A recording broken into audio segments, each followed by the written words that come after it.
Hello, my name is McKaylee. I'm from breakingyarn.com, and today I just wanted to give you a few tips and tricks to read your stitches for the slip stitch heel cowl.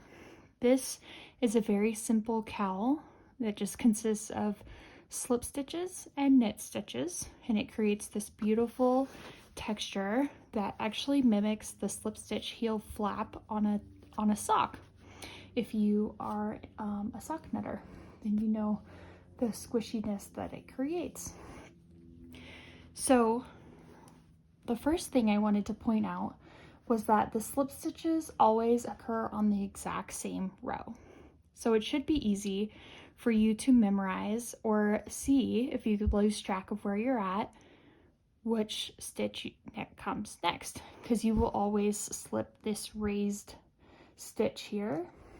So when you get to it, you just slip it purlwise, knit the next one. And when you're knitting the next one, it's this stitch in between the two raised stitches. So slip purlwise, knit, slip purlwise, knit. So it's very simple, and you're always slipping the raised slipped stitch from the row before. Then on the next round, you go back and knit all of those stitches. So one of the things I've been using for how to tell which row I'm on if I lose track is to turn your work a little bit. And over here, you can see that these are all knit stitches because each yarn stitch has a stitch on it. So you can see the yarn is right here on each stitch. That means I knit this whole row. And on this one, you can see that the yarn slips over the slip stitch. So it's only wrapping on one of the stitches, which is the knit stitch.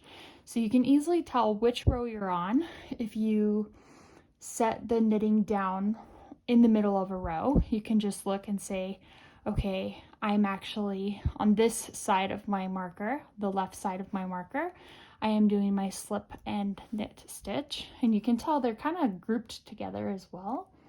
And on this side, they're all even. And then you can look to see, is the yarn wrapped around each stitch? And if it is, then you knit that round.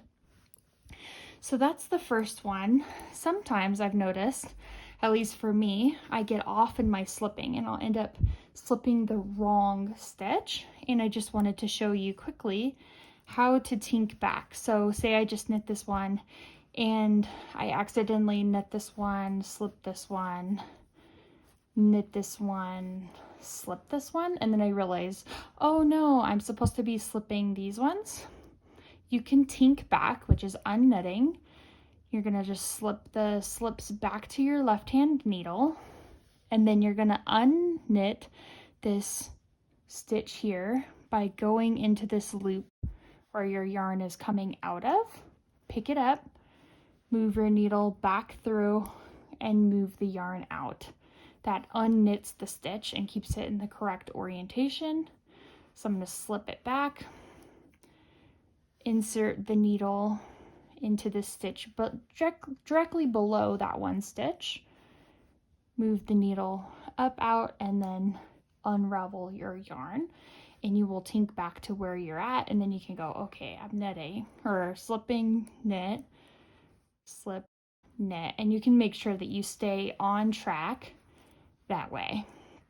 So it's very good technique to know how to unknit your stitches. That will help you a lot if you do get off track in the pattern.